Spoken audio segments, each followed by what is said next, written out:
A menopausa ou última menstruação representa o fim do período reprodutivo da mulher, um processo natural, marcado por muitas mudanças no organismo feminino e uma série de sintomas provocados pela queda brusca na produção de hormônios.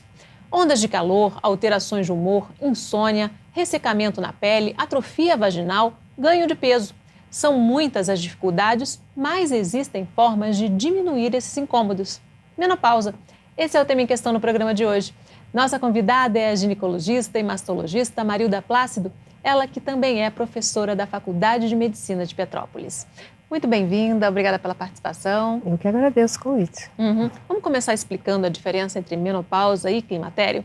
Popularmente, todo mundo chama de menopausa essa fase aí da redução dos hormônios, mas a menopausa é somente a última menstruação, né? Isso, exatamente. Essa fase de transição, como você falou, da fase reprodutiva para não reprodutiva da mulher é chamada de climatério. É quando começa a ter um declínio do hormônio feminino principal, que é o estrogênio, né, o estradiol, e aí esses sintomas vão surgindo. O que acontece exatamente no corpo da mulher nesse período, né? Por que há essa queda brusca na produção hormonal? Então, a mulher, né, quando ela é bebê ainda, no útero da mãe, ela já tem esses folículos formados no ovário. Então, nesse período, só para você ter uma ideia de por que acontece essa mudança, em torno do 5º mês da gestação dessa mulher, quando ela está no útero da mãe, ela tem no ovário dela cerca de 7 a 5 milhões de folículos primordiais, que a gente fala. É um folículo que ainda não é capacidade de ser fecundado. Até o nascimento dessa menina, quando ela nasce lá com 9 meses, esses folículos já reduziram a metade, porque existe uma tendência para atrofia desses folículos. Então, é como se eles fossem sendo gastos, sem ser usados, né? Eles vão atrofiando, sofrendo um processo de atresia, né, de involução, e quando ela nasce, isso já está reduzido à metade. Então, é em torno de 2 milhões de folículos que ela vai ter. Mas eles ainda não são capazes de ser fecundados, até que chega a puberdade, né? Quando essa mulher começa a ter, essa menina, né, começa a ter os sintomas de desenvolvimento dos caracteres sexuais femininos, significa que o eixo hormonal dela amadureceu. Que eixo hormonal é esse? Participa desse eixo o hipotálamo, que é no cérebro, uma área do cérebro que controla a hipófise, que é uma glândula que fica abaixo do cérebro. E essa glândula controla, né, estimula as outras glândulas do corpo, tireoide, suprarrenal, ovário, a próstata, no nome, a produzirem os hormônios. Então, o ovário, ele começa a receber esse estímulo quando começa a puberdade. Então, esse estímulo do ovário faz ele começar a produção de estrogênio e aí esses caracteres vão surgindo até que chega uma fase em que essa menina começa a ovular. Ela começou a ovular, ela vai ter a primeira menstruação. Então, a menstruação surge a partir do momento que começa a ovulação. Essa primeira menstruação, que a gente chama de menarca, dá início à fase reprodutiva da mulher, que chama menacne. Então, o início é menarca, a primeira menstruação, e o final é menopausa, que é a última menstruação. Então, antes da menarca, ela não tem como engravidar, depois da menopausa também não tem. Durante cada ciclo hormonal dela, né, cada período de menstruação, se ela engravidou, se não engravidou, esses folículos vão sendo gastos num processo natural de tendência a evoluir, não consegue e atrofiam, e outros que vão ser convocados para poder ocorrer a ovulação. Em cada ciclo, de 10 a 12 folículos, são capacitados para poder ir para esse processo de ovulação.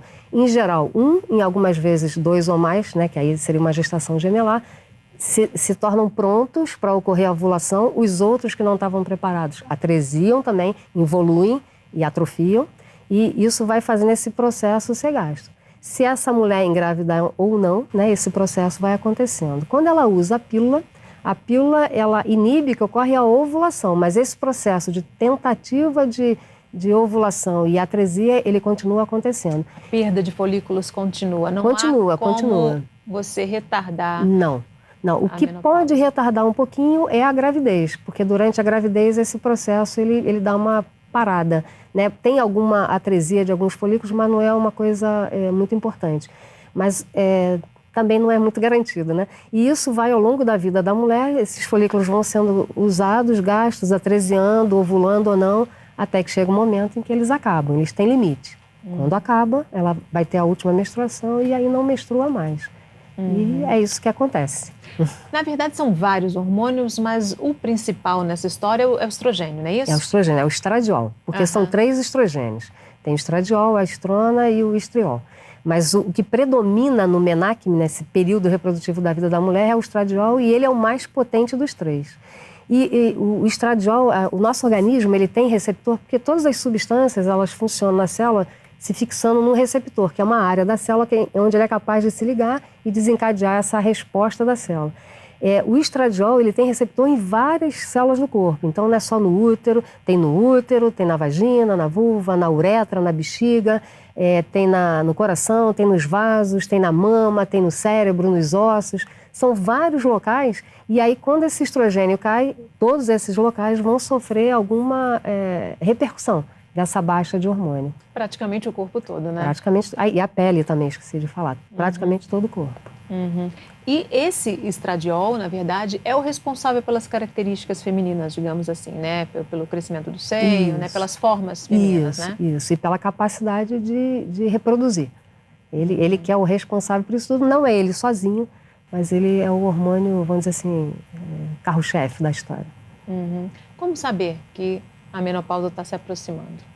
Essa última menstruação. A gente não consegue fazer uma previsão para o futuro, de quando as mulheres perguntam muito isso. Quando é que eu vou parar de menstruar? A gente não tem muito como prever.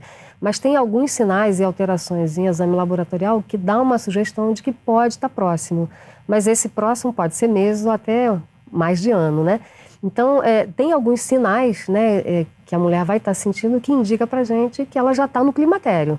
Né? O climatério, ele começa, em geral, pode começar uns 5 anos antes, às vezes até um pouco mais da menopausa. Algumas vezes um pouco antes. Mas tem mulheres que passam por essa fase totalmente assintomáticas. Então, o diagnóstico da menopausa, ele é feito retroativamente. É aquela mulher nesse período de vida, né, entre 45 e 55 anos, se ela tiver alguns sintomas associados ao climatério, os fogachos, irregularidade menstrual, fala mais forte a favor, e que ela parou de menstruar há 1 ano. Então, a gente fala que a última menstruação é quando essa mulher já está sem menstruar no climatério há 1 ano, sem alguma outra causa para a parada da menstruação. Né? Porque é muito comum ficar irregular esse ciclo, né? A gente geralmente fala que a mulher está na menopausa, é aquela mulher com 40 anos ou mais, a partir dos 40 anos, com irregularidade menstrual, menstruações com fluxo aumentado, com o ciclo totalmente diferente do que era o normal para essa mulher. Geralmente são ciclos mais curtos, com fluxo aumentado, às vezes com coágulos.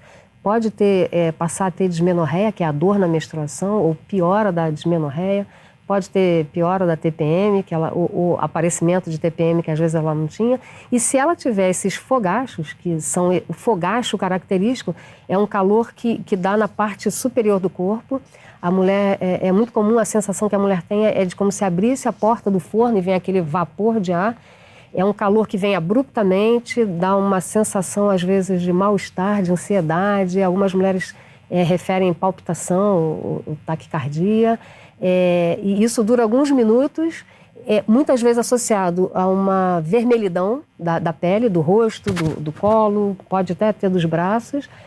Dura alguns minutos e aí passa, e aí é comum vir uma sudorese acentuada, porque tem um aumento da temperatura com essa vermelhidão, é por dilatação dos vasos, né? E isso traz calor para a superfície. E aí depois, como aquilo regride, tem uma sudorese para voltar a temperatura ao normal. E Esse é um dos sintomas mais prevalentes, né? Na verdade, até 80% das mulheres têm essas ondas de calor em graus variáveis. Às vezes é uma coisa muito discreta, que a paciente nem se queixa disso. Se você perguntar, ela fala que tem, mas não incomoda. E outros em que a qualidade de vida se deteriora totalmente. Porque pode dar em qualquer momento, a qualquer hora, várias vezes ao dia, no trabalho. Se essa pessoa estiver num ambiente que está frio e não sei o que, de repente ela sai abrindo a janela, mesmo que as pessoas reclamem, porque é muito calor mesmo. Pode dar à noite, acordá-la várias vezes ao dia, e aí no outro dia ela está cansada, com um rendimento menor nas suas atividades, pode estar desanimada, cansada. E ela pensa às vezes que está com anemia, e não é nada disso, é porque não está conseguindo descansar. A qualidade de vida realmente fica muito ruim, às vezes ela está dormindo e ela joga a coberta para longe, o marido está com frio e aí começa a ter briga, é bastante complicado. Tem mulheres que às vezes têm que levantar à noite e tomar banho, de tanto calor que ela sente, de tanto que ela soa. Mas é muito variável de uma pessoa para outra, é variável mesmo. E aí você já entrou no segundo sintoma, que é o outro que mais da metade, quase metade, na verdade, das mulheres tem, que é a insônia, né? Isso. O principal causa da insônia, quando essa paciente tem queixa, são os fogachos. Pode ter, porque o estrogênio, como a gente tem receptor para ele no sistema nervoso também, no cérebro, etc., então pode ter alguma alteração, mas em geral são pacientes que já tinham algum problema relacionado a isso e aí agrava. Na grande maioria das vezes, o problema da insônia são os fogachos. A gente conseguindo resolver esse sintoma, essa mulher, na maioria das vezes, volta a ter o sono normal. Uma ou outra pode ter ainda alguma alteração que possa precisar de alguma outra medicação, mas não é o comum. Outra coisa é o aspecto psicológico, né? Numa sociedade como a que a gente vive, né? Principalmente aqui no mundo ocidental, né? A menopausa, o climatério, eles são associados ao envelhecimento, né? Como se fosse uma perda de valor. E isso afeta muito a mulher, né? Afeta demais. A gente vê que as pacientes mais sintomáticas, esse fator emocional, ele está muito presente. Aqui no Ocidente, as pessoas são muito valorizadas na juventude, né? A beleza na juventude, no trabalho, é tudo muito associado à juventude. A sociedade ocidental não aceita muito o envelhecimento, que é um processo natural da vida, todo mundo vai envelhecer. Pode fazer plástica, pode fazer hormônio, mas não tem jeito, existe um tempo de validade, vamos dizer assim, que você pode prorrogar ou encurtar dependendo da qualidade de vida que você leva. Então, esse tipo de questão, quando você associa a menopausa e o climatério, né, ao envelhecimento, isso vai mexer demais com a autoestima. E aí, o emocional vai interferir. O emocional, ele interfere em qualquer tipo de doença, né? Hoje em dia, as pesquisas da neurociência estão mostrando que o emocional estaria por trás de qualquer doença, desde uma gripe até um câncer e qualquer outra coisa. Porque o emocional, se você estiver estressado, por exemplo, vai baixar a tua imunidade. Então, você fica suscetível à doença. O emocional pode fazer você ficar em depressão e aí você não vai se cuidar, né? Por exemplo, nesse período climatério, menopausa, para você diminuir o risco de problemas futuros, tipo doença cardiovascular, osteoporose, atividade física, alimentação são essenciais. Então, uma mulher deprimida é uma mulher que vai ter um autocuidado reduzido. Então, vai interferir também no resultado que ela vai ter. Essa questão emocional é importante e também a questão cultural, né? O meio em que essa mulher vive, né? O que ela escuta falar desde pequena, da avó, da mãe, das tias, né? Falando sobre como foi passar por essa fase, né? De repente, ver a mãe lá se abanando com muito calor e falando como é que é horrível aquilo tudo, como é que é ruim ficar velha, não sei o quê. Ela, quando chegar nessa fase de idade, com certeza é dessa maneira que ela vai encarar. Só que hoje em dia a mulher vive pelo menos um terço da vida dela depois da menopausa. A expectativa de vida da população em geral aumentou muito, no Brasil também, né? O controle das doenças cardiovasculares, que ainda é a principal causa de morte, mas que ela era responsável por mais de 60%, algumas décadas atrás, das mortes. Hoje em dia já está em torno de 40%, 40 e poucos por cento. Então reduziu bastante, com controle da hipertensão, da diabetes, dessas doenças cardiovasculares que faziam essa mulher morrer de infarto, de AVC, né? Essas mulheres agora sobrevivem mais, com melhor qualidade de vida. Então, não tem por que entrar nessa de que agora a minha vida acabou. Acabou se ela quiser, né? Então, é até importante quem trabalha com essas mulheres, né, seja psicólogo, médico, enfermeiro, perceber que existe esse aspecto e isso precisa ser trabalhado também, para que tenha mais resultado. Ok, e você também pode acompanhar a Fase TV na internet. O endereço está aí na sua tela, youtube.com/fmpfase. Faça a sua inscrição, clique no sininho e receba os alertas dos novos episódios. Vamos fazer um rápido intervalo. No próximo bloco, a gente continua falando sobre menopausa. O Em Questão volta em instantes. Até já!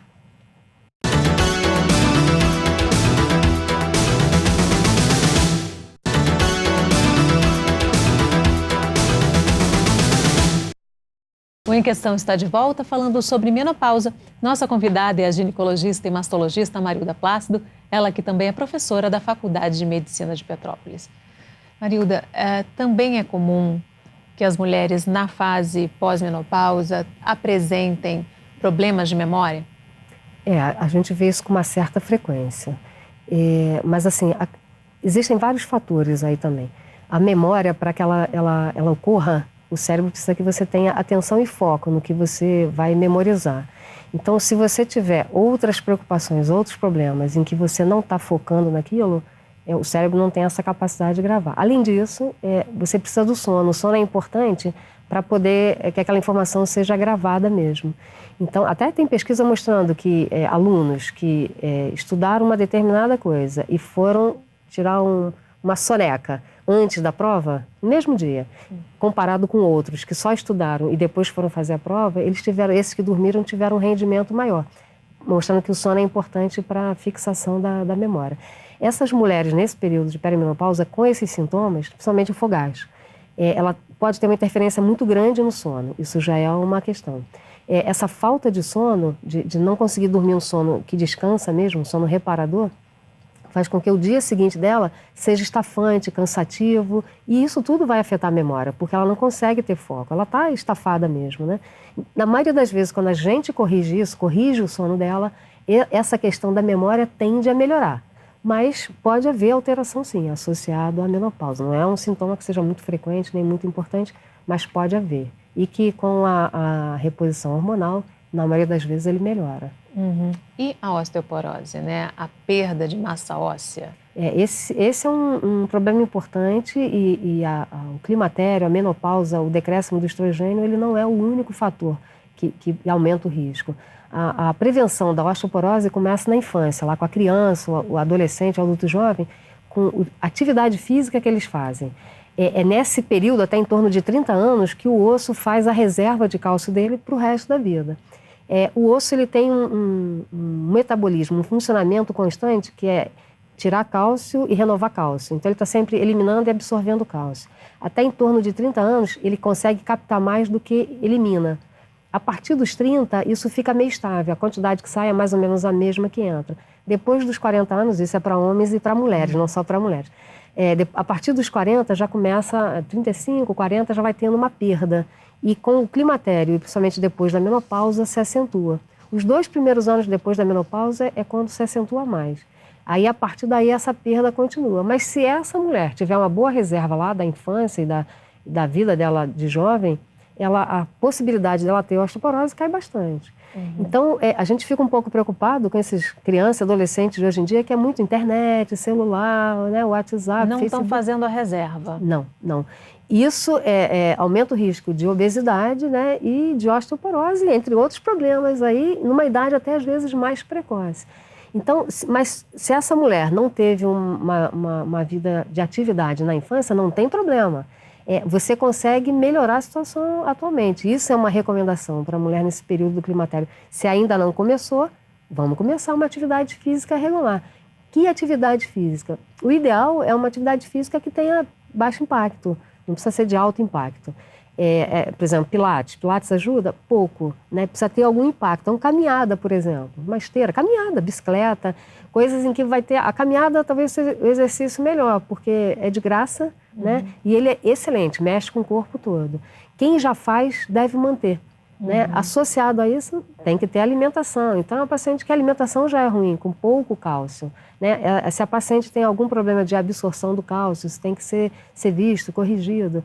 Então, a osteoporose, assim, a menopausa, o climatério, eles vão aumentar o risco, mas depende desses outros fatores todos. Se essa paciente, a gente quando está avaliando uma paciente nessa fase de climatério, porque a recomendação da Sociedade de Mastologia, tanto a brasileira quanto a internacional, a recomendação para reposição hormonal, ela não é indiscriminada para todas as mulheres. A reposição hormonal é para tratar os sintomas do climatério, né, o fogacho, ressecamento, irregularidade menstrual e prevenção de osteoporose. Mas nem todo mundo precisa dessa prevenção. A mulher, existe um exame para a gente ver isso, que é a densitometria óssea. Às vezes a mulher já tem mais de 50 anos, já está pós-menopausa, a densitometria óssea está totalmente normal, mostrando às vezes que ela está até acima da média da faixa de idade que ela está. Então, ou seja, ela teve uma reserva boa, não tem nenhuma indicação. Mas se essa mulher tem história na família, principalmente mãe ou irmãs que já tiveram osteoporose, se essa mulher é magra, se ela não faz atividade física... Pegou pouco sol na vida. Isso, se ela faz uso de alguns medicamentos, principalmente corticoide, de uma maneira crônica. Então, são mulheres que você fala, essa mulher tem risco de ter osteoporose. Você pode, é uma mulher que você tem que pensar em avaliar se ela tem indicação de fazer a reposição. Por que não faz indiscriminadamente, já que o hormônio cai e um monte de coisa se altera? Porque a reposição hormonal tem risco de complicação. A osteoporose, a pessoa não teve essa reserva, não fez o tratamento, começou já a entrar na fase mais aguda da osteoporose, ela leva a consequências bem sérias, né? Isso. O problema da osteoporose é o risco de fratura, às vezes com traumas muito leves, tipo tropeçou no tapete e fratura a perna, ou tropeçou e foi se apoiar na parede e fratura o pulso. Além disso, pode ter o achatamento das vértebras da coluna, né? E aí pode ter várias repercussões em relação à postura, curvatura da coluna, dores por compressão de nervozinhos, né? E aí isso deve ser prevenido, isso tem que ser prevenido antes. Se essa mulher estiver numa fase já com osteopenia, que é a fase antes da osteoporose, ou já na osteoporose, mesmo assim tem tratamento que ela pode implementar, que não necessariamente é o hormonal, que pode estabilizar ou parar esse processo, porque ele é progressivo, ou até regredir. Tem possibilidade de regredir alguma coisa para levar para um nível melhor. Na osteopenia, esse risco de fratura já existe, mas ele é baixo. Na osteoporose, esse risco ele é alto. E a gente vê muitos idosos, às vezes, coisas bobas, faz fratura e aí fica acamado muito tempo e aí vai tendo complicação. Isso é mais numa fase adulta, né? Teve a menopausa, parou de menstruar, já vai ter osteoporose, não é assim. A gente faz um tratamento preventivo para o futuro. Isso são 20, às vezes 30 anos depois é que isso para garantir a qualidade de vida, né? No futuro. Já que ela vive um terço da vida depois, tem que ter qualidade. Né? A gente citou no outro bloco as doenças cardíacas, né? Sem a proteção dos hormônios, a mulher fica mais exposta na fase pós-menopausa a problemas cardiovasculares, né? Isso. O que a gente observa é que até em torno de 50 anos, que onde ocorre a maioria da última menstruação nas mulheres, se observa que homens até 50 anos têm mais doença cardiovascular, tipo infarto, derrame, do que a mulher.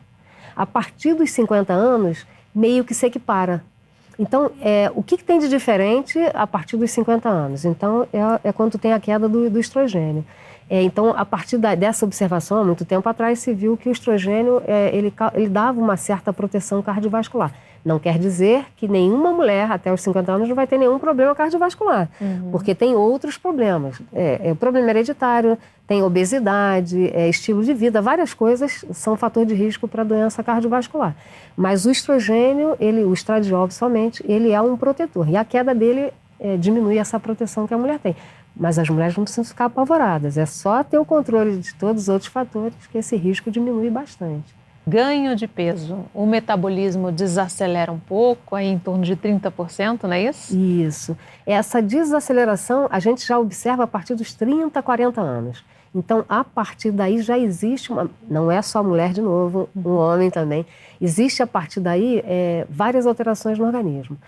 O que é o metabolismo? É o funcionamento do corpo. E esse funcionamento consome calorias que a gente ingere. Né? Então, só que o organismo ele não tem tendência ele não joga fora. Você ingeriu caloria a mais, não usou, transforma em gordura para armazenar, que é a forma de armazenar caloria. E aí tem essa tendência a ganhar peso. Então, novamente, dependendo do estilo de vida, da genética dessa pessoa, né? Que tem pessoa que come de tudo e não engorda, né? Tem um metabolismo que é um pouco diferente. Mas, em geral, a partir daí, dependendo do estilo de vida, a tendência é ganhar peso só por isso. E geralmente na barriga, né? Na região da barriga. Não necessariamente, mas quando nessa região da barriga, o risco de doença cardiovascular é muito maior. Isso é individual, depende aí da genética da pessoa. Tem pessoas que a gente vê que engordam de uma maneira mais, não sei se posso dizer harmônica, né? Mas mais bem distribuída, né? Outras pessoas não, ela se concentra mesmo, a gente fala que é centrípeta, ela se concentra no abdômen. Quando a gente vê essa pessoa que tem uma circunferência maior, aumentada para o esperado, a gente tem que estar atento, porque o risco de doença cardiovascular ali é grande. Muitas mulheres não entendem, né? Porque elas continuam comendo a mesma coisa que sempre comeram e passam a engordar, né? Isso, faz a mesma coisa, a mesma atividade física, mas é por isso, o organismo está precisando menos. Um bebezinho, né, que ele está desenvolvendo e uma criança que está crescendo, o metabolismo está muito acelerado. A criança come e só estica, só estica. O adolescente é a mesma coisa, quando ele tem uma vida muito ativa. Ou seja, nessa fase é um corpo em desenvolvimento. Tem que fazer uma reeducação alimentar e aumentar a atividade física. Isso até assim... para reforçar essa história. É como se o nosso organismo fosse biologicamente, nosso relógio, preparado para essa mulher viver até em torno de 50 anos, enquanto ela é capaz de reproduzir. A natureza prepara as espécies, né, para a reprodução, para manter as espécies. Só que o ser humano é um ser que tem inteligência, que tem uma visão crítica, né? E pôde mudar essa realidade. O nosso relógio biológico, eu acredito que com o passar dos milênios deve mudar, a gente deve ter uma longevidade maior. Mas a partir daí é como se não tivesse mais função, né? Só que a gente tem outras funções, função social e etc. E até função como ser humano de evoluir espiritualmente, seja lá como for, cada pessoa encara. Então, a gente conseguiu vencer tudo aquilo que mata as pessoas, a doença cardiovascular, o câncer está tendo controle, então essa mulher está tendo uma possibilidade de vida maior, né? Então, a gente tem que estar encarando isso diferente e se preparando para esse período de vida muito grande aí. Outro problema que afeta muito é a atrofia vaginal, né? Isso. Essa atrofia não é só vaginal, é urogenital. A uretra, a bexiga também sofre essa atrofia, lá também tem receptor de estrogênio. Esses são sintomas mais tardios, eles surgem após a última menstruação, após a menopausa. As irregularidades menstruais são antes da menopausa, porque depois ela para de menstruar. O fogacho pode ser antes, né, durante, após, ou surgir só depois. Ou nem surgir, né? Tem mulheres que passam totalmente assintomáticas nesse período, simplesmente param de menstruar.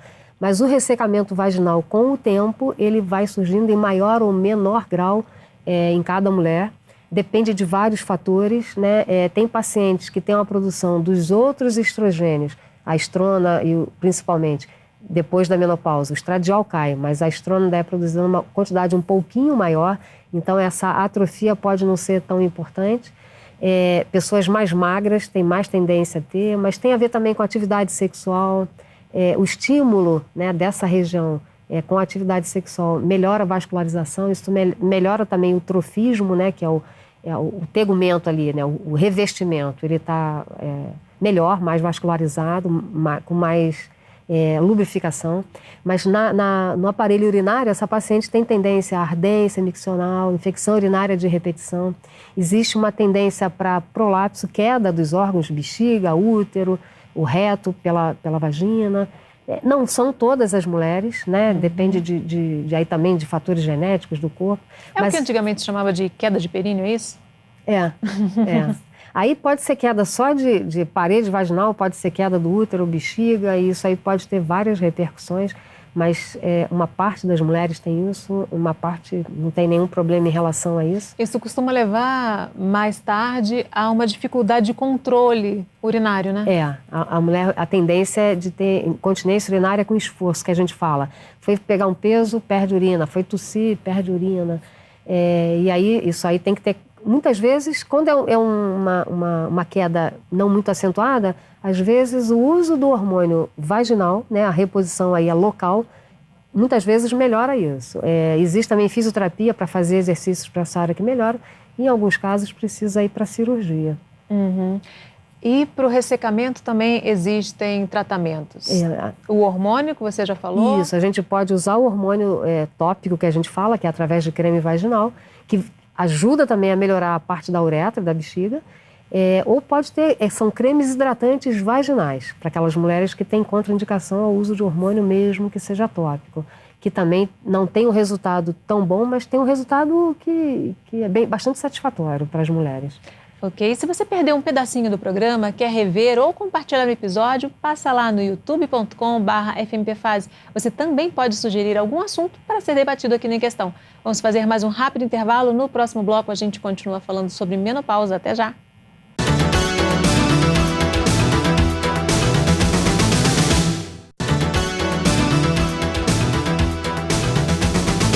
O Em Questão está de volta falando sobre menopausa. Nossa convidada é a ginecologista e mastologista Marilda Plácido, ela que também é professora da Faculdade de Medicina de Petrópolis.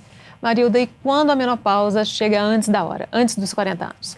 A faixa de idade considerada normal é entre 45 e 55 anos. Algumas mulheres podem ir além, algumas podem acontecer antes. A gente considera ela precoce quando ela acontece antes de 45. Entre 40 e 45 a gente já fala que é precoce. Quando ela acontece antes de 40 anos, aí a gente nem chama de menopausa precoce, é falência ovariana precoce.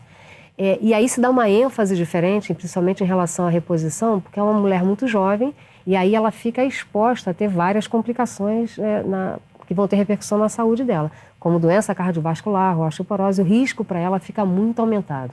E outros problemas. Então, essa mulher tem que ser vista diferente. Essa mulher, em geral, a gente sempre faz a reposição hormonal. E leva essa reposição até uma faixa de idade em que seria normal, 45 anos, às vezes 50 anos, depende de cada caso. Sempre com acompanhamento.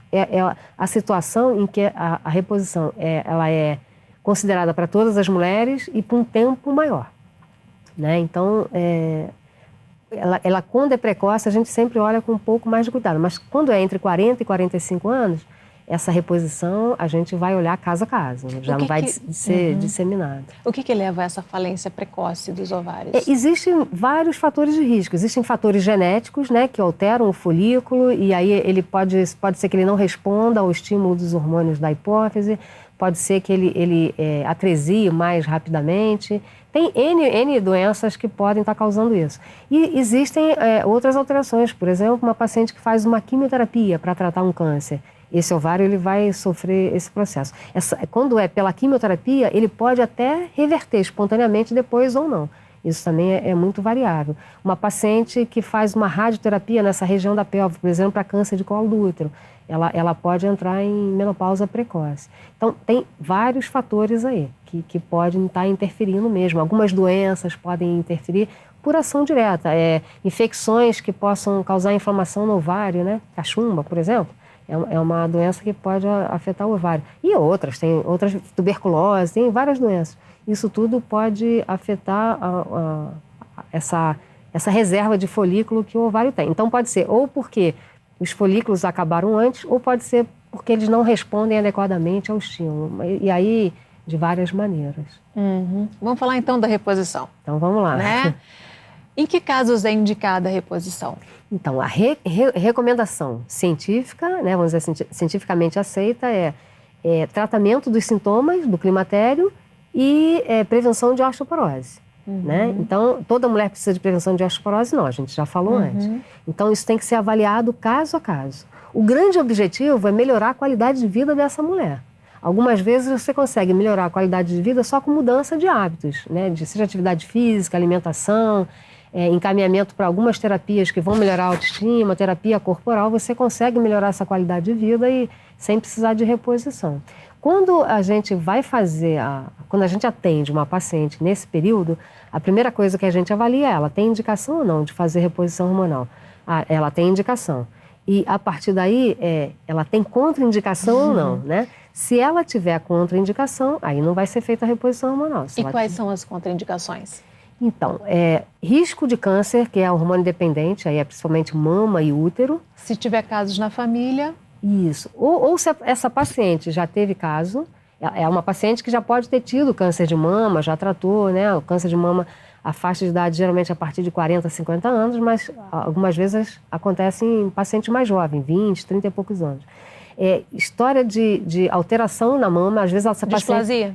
Não, displasia não. Fibroadenoma, que é um tumor benigno, bastante comum na mulher até 30 anos, também não é contraindicação. Cisto de ovário não é contraindicação, que é bastante frequente nessa faixa de idade, 35, 40, 50 anos.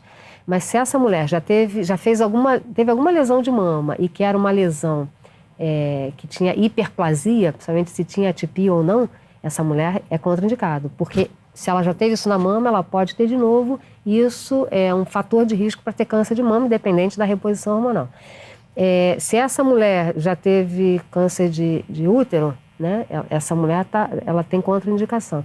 Se essa mulher tem história familiar forte, principalmente quando é parente de primeiro grau, mãe, irmã ou filha, que teve câncer de mama ou de ovário, ou câncer de mama masculino, ou câncer de mama bilateral, aí independente da idade, essa mulher tem um fator genético importante para câncer de mama. Então, não é recomendado ela fazer. Na realidade, a reposição ela não causa o câncer de mama, mas o estrogênio ele tem essa capacidade de estimular a proliferação celular. Então, se essa mulher tem uma lesão na mama ou no útero pré-maligna e que tem um ritmo de crescimento que não necessariamente vai chegar a um câncer ou vai virar um câncer dali a umas décadas, o estrogênio ele vai acelerar esse processo. Então, às vezes, a gente pega lá na mastologia paciente que notou uma alteração na mama e ela estava em vigência de uma reposição hormonal, com fator de risco conhecidos ou não, né? Então, aí fala, a reposição hormonal causou câncer de mama. Não necessariamente. Ele acelerou um processo que já estava ali acontecendo num ritmo lento.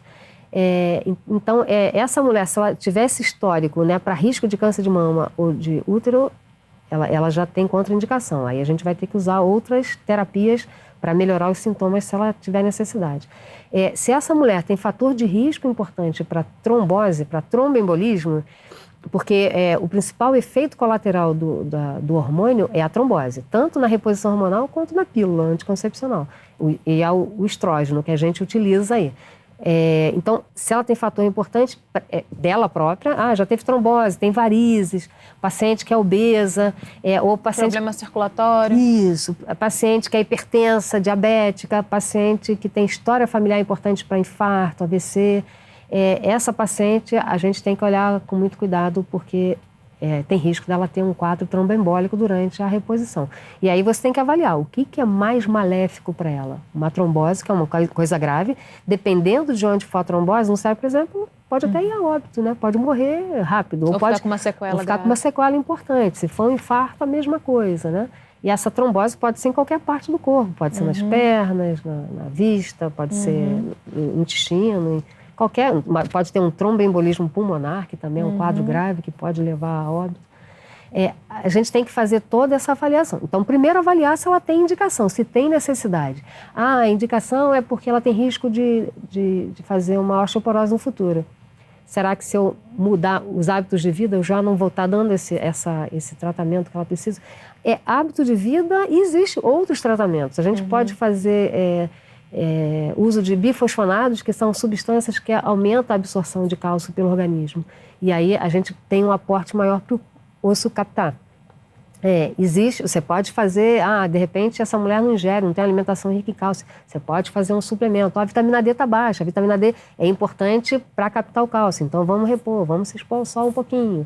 Né? Essa coisa do medo do câncer de pele né, fez com que nas últimas décadas se evitasse o sol, como se ele fosse um inimigo. Ele não é um inimigo, a gente só não pode abusar dele, né? Com moderação, né? Igual a bebida. Ele é importante para várias coisas, e uma coisa importante é a vitamina D.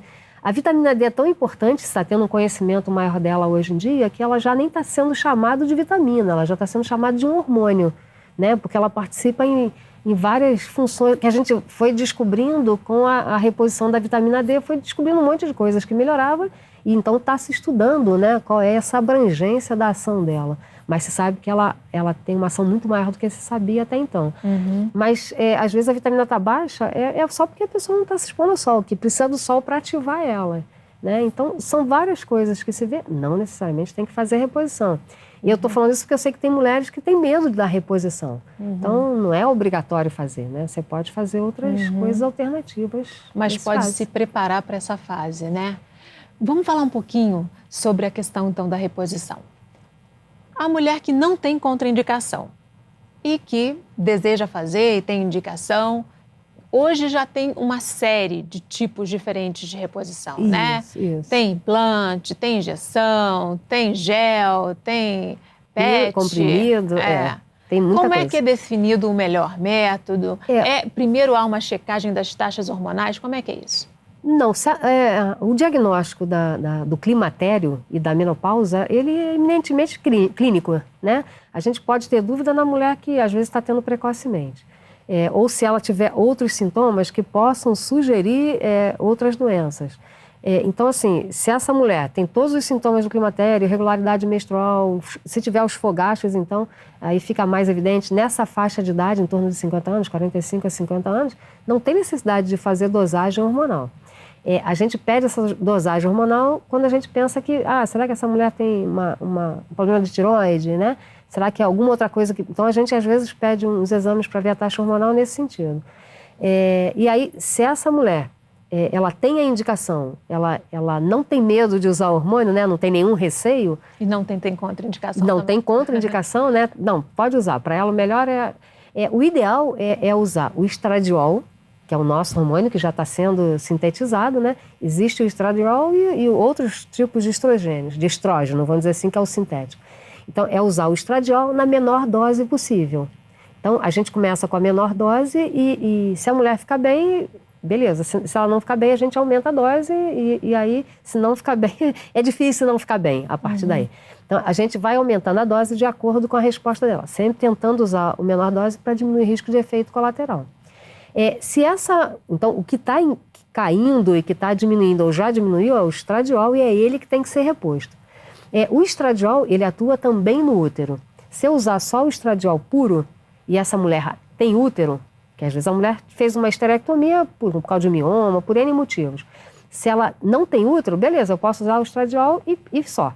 Se ela tem útero, eu preciso proteger o útero, porque ele vai mexer com o útero e pode até causar um câncer no futuro, porque vai estimular a proliferação de células e isso no futuro pode até chegar a um câncer.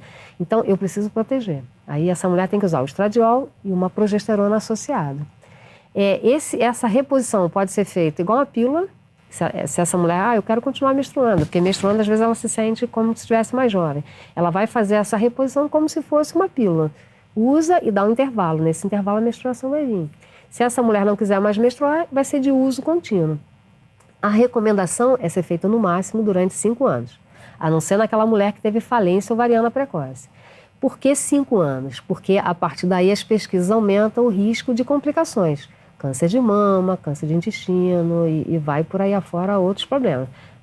A trombose pode acontecer desde o início. Aí quando começa a usar é que vai ver. Existe uma janela de oportunidade para essa reposição, uma fase em que os benefícios são maiores que as possíveis consequências, os riscos? Essa fase ela é chamada de perimenopausa. A perimenopausa é considerada aquele período em que uma mulher com mais de 40 anos começou a ter irregularidade menstrual, sem outras causas, associada ou não aos fogachos, até 1 ano depois da última menstruação. Então, é uma fase variável. Se a reposição começar nesse período, os benefícios para ela, principalmente em relação à doença cardiovascular, ele é muito maior. Né? Mas, então, a gente tem que avaliar a paciente. Se ela tem indicação, então começa logo. Não espera já chegar à fase de ressecamento, que aí é mais tardio. Aí talvez ela não tenha nem mais indicação, porque ela já vai ter doença cardiovascular instalada. Aí é E aí o risco é maior que o benefício. Exatamente. É sempre avaliando isso. Para as mulheres que têm contraindicação, o que pode ser feito? Então, a gente tem vários tratamentos alternativos. Um deles são fito-hormônios, que são hormônios de origem vegetal, de plantas. Tem várias plantas que são usadas para isso, né? Tem a soja, tem a amora, tem o inhame mexicano, tem várias plantas que são usadas em que são retiradas substâncias que têm ação estrogênica, leve, não dá para se comparar ao estradiol, e que melhora principalmente o fogacho. Alguns deles podem ter algum efeito sobre a libido, que é uma queixa também importante da mulher nesse período, já no climatério e após a menopausa. Mas o principal efeito deles são nos fogachos, que é os sintomas mais frequentes das mulheres, que é o que altera mais a qualidade de vida dela. E fora isso, para as outras questões, tratar caso a caso, osteoporose, reposição de vitamina D, suplementação, né? Mas a gente ainda pode usar outro tratamento alternativo, como homeopatia, acupuntura, que tem bastante, esses dois têm um resultado bom, floral. Tem algumas pacientes que ficam muito bem desses sintomas todos, até da irregularidade menstrual. E essa paciente pode trabalhar a questão emocional também. Então, terapias nesse sentido para trabalhar o emocional, às vezes, já que o emocional tem uma influência importante, pode melhorar muito os sintomas da mulher nessa fase. Agora, melhorar hábitos de vida é essencial, essencial, né? Atividade física, alimentação, E aí vamos entrar na dica. O melhor é se preparar para essa fase, né? Com certeza. O melhor é se preparar para a vida, né? Eu não diria nem para essa fase, se preparar para a vida. Então, desde a infância, né, para as mães, né, com as suas filhas, permitir que essa criança tenha uma infância e adolescência com bastante atividade, vai estar prevenindo a osteoporose. Ter um diálogo muito aberto e conversar e estar por dentro, se informar também dessas coisas que vão mudando, né? Eu estou formada em medicina, tenho 33, vai fazer 34 anos. Muita coisa mudou, né? Eu acho que eu já refiz o meu curso de medicina várias vezes ao longo desse tempo, porque as coisas mudam muito. Essa questão hormonal era completamente diferente na época que eu me formei e a gente tem que se atualizar. Então, ela se atualizar e passar coisas de uma maneira mais tranquilas para essa menina, né? Não só em relação ao climatério, mas ao parto, né? A gente vê quando a mulher chega nessas fases da vida dela, de gravidez, de parto, climatério, até da puberdade, né? Dependendo da informação que ela recebe do meio cultural, pode ser mais traumático, com mais sofrimento do que é necessário. TPM é uma coisa que a gente vê que tem muita associação com questão cultural. Então, essa mulher preparando essa menina para essa fase, essa mulher investindo nela, né? Às vezes as mulheres investem na família, esquecem dela. Quando chega nesse período da menopausa, em que a família já não precisa dela, né? Os filhos já estão criados, né? Quando ela se volta para ela vê que não construiu nada. Então, ao longo da vida dela, construir alguma coisa para ela, de conhecimento ou de vida profissional, ou seja lá como for, né? Que dê satisfação, né? Que dê satisfação, exatamente, que dê satisfação para ela. Hábitos de vida saudáveis, atividade física regular. Fundamental, né? Isso. A alimentação é essencial.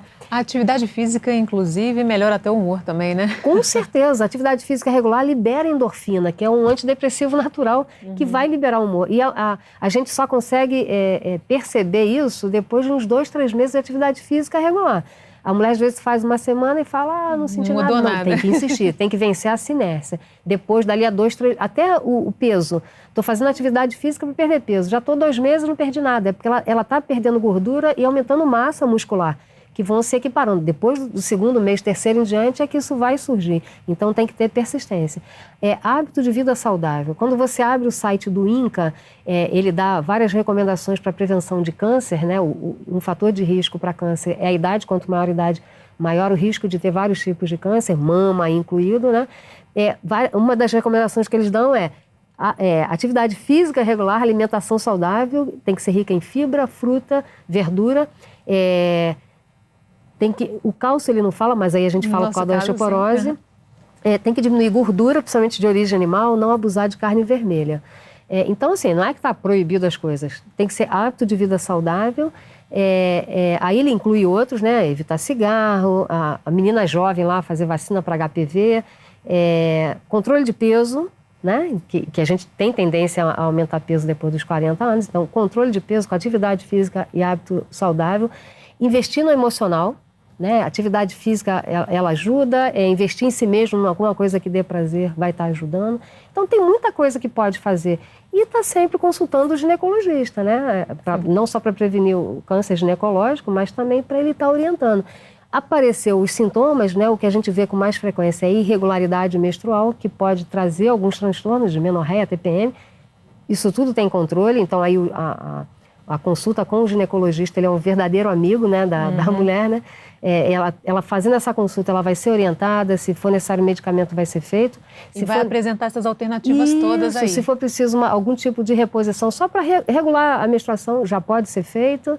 E a partir daí ele vai orientando. Quando ela tiver indicação de fazer reposição, ele vai indicar. Se ela estiver fazendo acompanhamento, a chance de fazer reposição iniciar na janela de oportunidade vai acontecer.